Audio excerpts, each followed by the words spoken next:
Assalamualaikum warahmatullahi wabarakatuh. Saya Arshino Valmonte Prabowo. So, let's talk about perkembangan obat kanker di dunia. So, the drugs name is imatinib.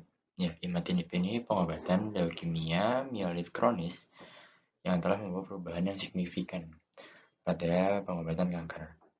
Studi klinis menunjukkan bahwa imatinib memiliki efektivitas yang sangat tinggi dalam pengobatan CML dan dapat menghambat pertumbuhan sel-sel kanker tanpa merusak sel-sel normal.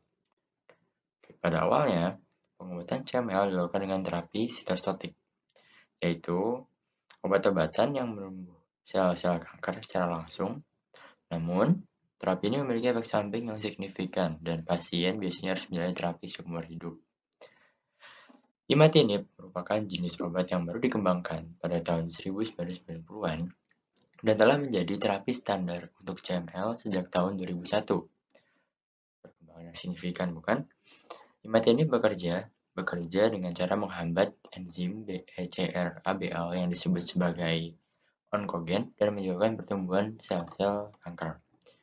Hasil dari pengembangan imatinib ini menunjukkan bahwa imatinib memiliki efektivitas yang lebih baik daripada terapi sitotoksik dan efek samping yang lebih rendah. Imatinib membuktikan keberhasilan dalam pengobatan CML dan telah mengubah pandangan umum tentang pengobatan kanker. Oke, kita ke historinya. Di tahun 2001, imatinib akhirnya disetujui oleh Badan Pengawas Obat dan Makanan Amerika Serikat untuk digunakan sebagai terapi standar untuk pasien CML. Dan hasilnya melibatkan 1.100 pasien dengan CML menunjukkan bahwa imatinib menghasilkan respon hematologis dan sitogenik yang lebih baik daripada terapi konvensional. Timelapse ke tahun 2006, hasil studi jangka panjang menunjukkan bahwa imatinib dapat meningkatkan tingkat kelangsungan hidup pasien dengan CML. Lalu pada tahun 2010, sebuah studi retrospektif yang dilakukan lebih dari 5.000 pasien dengan CML menunjukkan bahwa imatinib dapat memperpanjang masa hidup dan memperbaiki kualitas hidup pasien dengan CML. Oke. Selain itu, CML juga digunakan untuk pengobatan jenis kanker lainnya seperti tumor dan dermatofibrosarcoma protuberans pada tahun 2013. Nah, di tahun 2013 ini, hasil studi fase 3 menunjukkan bahwa imatinib efektif dalam mengobati tumor. Nah, untuk memodelkan hubungan antara dosis dan efek farmakologis yang diinginkan, peneliti-peneliti dari imatinib ini menggunakan model regresi nonlinear seperti model Hill yang ada di sini. Nah, model Hill ini merupakan model regresi nonlinear yang digunakan untuk memodelkan hubungan antara dosis obat dan respons biologis. Dalam model Hill, efek farmakologis dihitung berdasarkan dosis obat dan parameter model yang disesuaikan dengan data eksperimental. Dalam model Hill ini, kurva dosis efek berbentuk sigmoidal, yaitu efek farmakologis meningkat secara eksponensial pada dosis rendah, kemudian mencapai tingkat maksimum pada dosis tertentu dan akhirnya mulai menurun pada dosis yang tinggi. Dengan menggunakan model Hill ini, peneliti-peneliti tadi dapat memperkirakan dosis yang tepat yang dapat diberikan untuk efek farmakologis yang diinginkan pada pasien dengan mengoptimalkan parameter model yang disesuaikan dengan data eksperimental. Dengan demikian, pengembangan obat anti kanker, imatinib, dapat menjadi lebih efektif dan efisien. Nah, di sini itu ada berbagai indikasi dari obat imatinib ini, indikasi kategori, konsumsi, kelas, bentuk, dan kontradiksi, serta peringatan dan kategori obat pada kehamilan dan menyusui yang ingin menggunakan imatinib itu seperti apa. Oke, lanjut ke pengembangan imatinib juga menunjukkan bahwa regresi nonlinear. Ilmu regresi nonlinear dapat menjadi alat yang sangat berguna dalam pengembangan obat-obatan.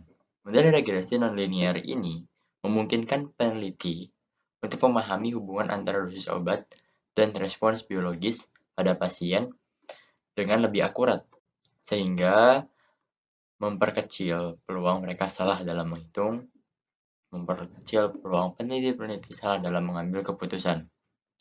yang memungkinkan pengembangan obat yang lebih efektif dan juga lebih efisien. Nah, di sini merupakan gambar dari obat imatinib sendiri, ada yang 100 gram, ada yang 400 gram. Nah, di sini itu merupakan penjelasan dari FDA Amerika Serikat yang bilang bahwa imatinib ini merupakan pengembangan obat yang sangat berguna karena penelitinya juga menggunakan regresi nonlinear yang tadi sudah dijelaskan dan itu berhasil. Jadi mereka mengklarifikasi bahwa imatinib ini merupakan obat anti kanker yang lebih efektif, efisien, dan hampir tidak memiliki risiko yang fatal bagi pasien seperti terapi pada umumnya yang sering kita dengar di masyarakat sekitar. Oke, segitu saja tentang sejarah imatinib dan pengembangan obat serta metode penelitian dilakukan oleh peneliti imatinib di FTI. Sekian, terima kasih. Sampai bertemu di lain waktu. That's not the ending yet. So, I'll tell you kenapa banyak peneliti yang memakai model Hill dalam perkembangan obat imatinib. Jadi, imatinib ini mencerminkan respons biologis yang meningkat secara eksponensial pada dosis rendah obat, mencapai puncak pada dosis tertentu, dan kemudian mencapai tingkat jenuh, di mana peningkatan dosis tidak lagi meningkatkan respons secara signifikan. Nah, untuk mengembangkan model Hill non-linear, data observasi tentang dosis obat, imatinib, dan respons biologis diambil dari studi klinis atau eksperimen, kemudian dengan menggunakan metode regresi non-linear, parameter-parameter model Emax, EC50, dan N diestimasi dari data tersebut. Dengan memiliki model Hill non-linear yang baik, peneliti dapat memprediksi respons biologis yang mungkin terjadi pada dosis obat imatinib yang belum diuji. Selain itu, model ini juga dapat digunakan untuk memilih dosis obat yang optimal yang dapat memberikan efek farmakologis yang diinginkan pada pasien dengan CML. Nah, model Hill ini memiliki bentuk matematis seperti di sini. Akan saya bacakan satu persatu, yaitu Y sama dengan Emax dikali X pangkat N per EC50 pangkat N ditambah X pangkat N.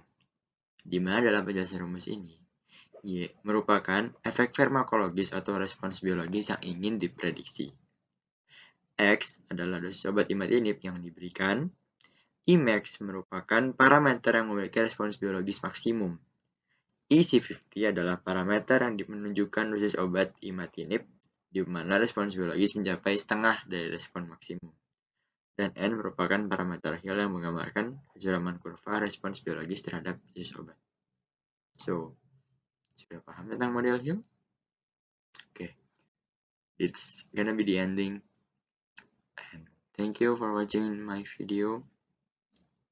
Hopefully kalian bisa belajar banyak dari model Hill ini. Dan terima kasih. Bye.